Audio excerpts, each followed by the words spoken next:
ये जो प्रक्रिया है बजट की, इसे कहते हैं निष्पादन बजट। परफॉर्मेंस यानी जहां पे निर्धारित किए गए लक्ष्यों में से प्राप्त किए लिए गए लक्ष्यों का उल्लेख किया जाता है।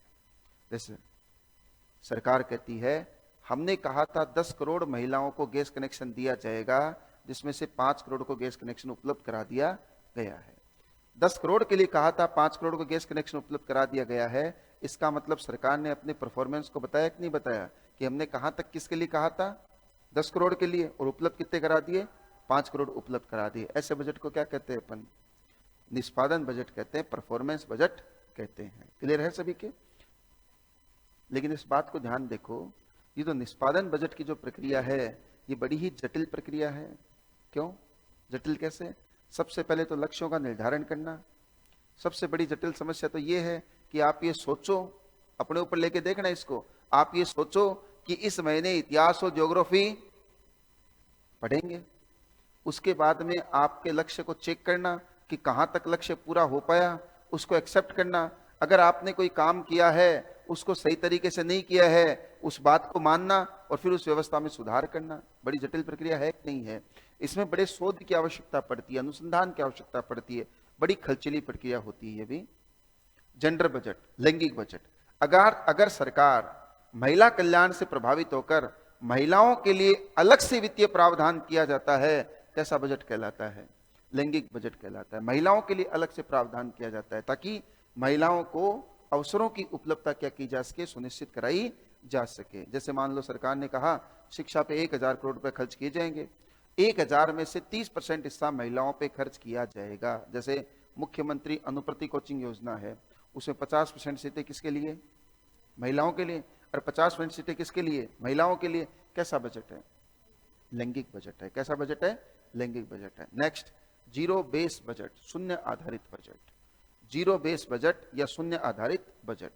जीरो बेस बजट, शून्य आधारित बजट का मतलब है सरकार द्वारा किए गए खर्च को शून्य मानकर नए सिरे से अगर बजट या आवंटन किया जाता है, ऐसे बजट को क्या कहते हैं? शून्य आधारित बजट है। जैसे आपने कहा ज्योग्राफी पढ़ ली, पूरी पढ़ ली, 20 में से 18 क्वेश्चन सही हुए, इसका मतलब क्या पढ़ लिया? गड़बड़ पढ़ लिया क्या कुछ? तो पुराने पढ़े लिखे को शून्य मानना और नए सिरे से नए नोट्स लाकर तैयारी करना क्या कहलाता है? शून्य आधारित बजट है। यानी किसी भी परियोजना पर, किसी भी मद पर गत वर्ष किए गए खर्च को शून्य मानना और नए सिरे से बजटीय आवंटन करना, कैसा बजट कहलाता है? शून्य बजट कहलाता है। जीरो बेस क्या कहलाता है? बजट कहलाता है। लाइन आइटम बजट, मदक्रम बजट। मदक्रम बजट की प्रक्रिया वो है जिसमें सरकार अलग अलग विभागों के लिए अलग अलग वित्तीय आवंटन इस आधार पर करती है कि जो आवंटन किया गया है वो आवंटन उसी खर्च पर किया जाएगा, इसके अलावा दूसरे पे खर्च नहीं होना चाहिए। जैसे मान लो एक स्कूल का खर्चा है, सरकार ने एक स्कूल का, एक अस्पताल का, कोई एक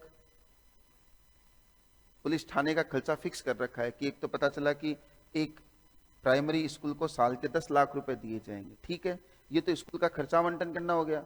एक दूसरा खर्चा ये दिया जाए साल का 10 लाख रुपए, हाँ भाई 1 लाख रुपए रंग रंगून पे खर्च होंगे, 2 लाख रुपए स्टेशनरी पे खर्च होंगे, 1 लाख रुपए इस पे खर्च होंगे, 2 लाख रुपए फर्नीचर पे खर्च होंगे। अलग अलग बजट आवंटन कर दिया।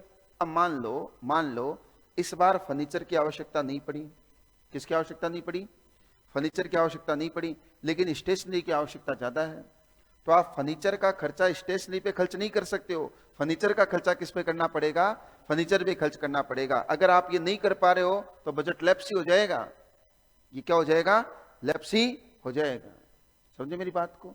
कैसा बजट कहलाता है? Line item budget. जैसे एक तो घर वाले आपको खर्चा भेज रहे हैं, लमसम खर्चा भेज रहे हैं। क्या भेज रहे हैं? लमसम। लमसम का मतलब 11,000, 12,000, 12,000, 10,000, 15,000, जो भी आपको भेज रहे हैं। कैसा खर्चा? ये लमसम खर्चा है। एक घर वाले आपको ये भेजे 4,000 किराए के हैं, 3,000 टिफिन के हैं, किराए वाले को दे दिए क्या? नहीं, इस बार नहीं दूंगा आंटी को, अगली बार ही दूंगा। तो ठीक है, इस बार रहने दे, अगली बार ले जाना मेरे से। यानी हर मद का आपको अलग अलग पैसा दिया जाए। बता भाई, 4,000 किराए के, 3,000 इसके, 2,000 इसके, 1,000 इसके। ऐसे में हर मद के लिए अलग अलग पैसा, वरना घर वाले जब आपको यहाँ पे पढ़ने के लिए भेजते हैं तो क्या एक्स्ट्रा पैसे भेजते हैं क्या कुछ, कि एक्स्ट्रा पैसे और ले जा, तेरे काम आ जाएंगे, कभी मूवी वूवी देखने का मन कर जाएगा? नहीं देते ना। फिर भी व्यवस्था की जाती है। कहाँ से की जाती है? उसी खर्चे में से कम बत्ती करके व्यवस्था की जाती है। जैसे जिस दिन घर वाले आए थे, रूम दिला के गए थे, 5,000 रुपये रूम का किराया था। अकेले आप परेशान हो रहे थे, इसलिए आपने किसी दोस्त के साथ रूम ले लिया, वो मिल गया 8,000 में। कितने में? 8,000 में। अब 5,000 की बजाय आपको कितना किराया देना है?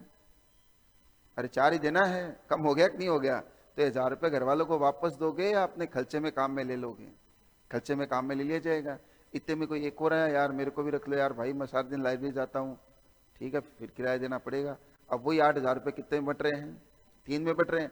लेकिन 3 आते ही गड़बड़ हो गया, वो आंटी नहीं मान रही मकान मालिक, तो उसको कह दिया आंटी मेरा दोस्त आया हुआ है, बताओ क्या करना है? तो फिर ठीक है भैया रह लेना, लेकिन 1,000 रुपये एक्स्ट्रा और देने पड़ेंगे। अब 9,000 रुपये में 3 जने रह रहे हैं, तो 3,000 रुपये महीने का किराया हो गया कि नहीं हो गया? बचत हुई कि नहीं हुई? तो ये बचत आपने अपने स्तर पे अपना दिमाग लगा के की है। एक तो आप अकेले रूम में रह रहे थे और एक 3 जने साथ रह रहे हो, अंतर आएगा कि नहीं आएगा? आएगा भाई। कुछ स्वतंत्रता आपकी भंग होगी कि नहीं होगी? कोई भी साथ रहता आदमी की स्वतंत्रता भंग होती होती, इस बात को मान के चलो। आपको रात को सोना है, अगले को पढ़ना है। आपको सुबह जगना है, अगले को सोना है। अंतर आएगा कि नहीं आएगा? आएगा। तो ये क्या है? लाइन आइटम बजट है, जिसमें अलग अलग मद के लिए अलग अलग सरकार खर्चा क्या करती है? आवंटन करती है। और ग्रीन बजट, हरित बजट के बारे में जान ही रहे हो। पर्यावरण संरक्षण के लिए जो बजट जारी किया था उसे क्या बोलते हैं? हरित बजट।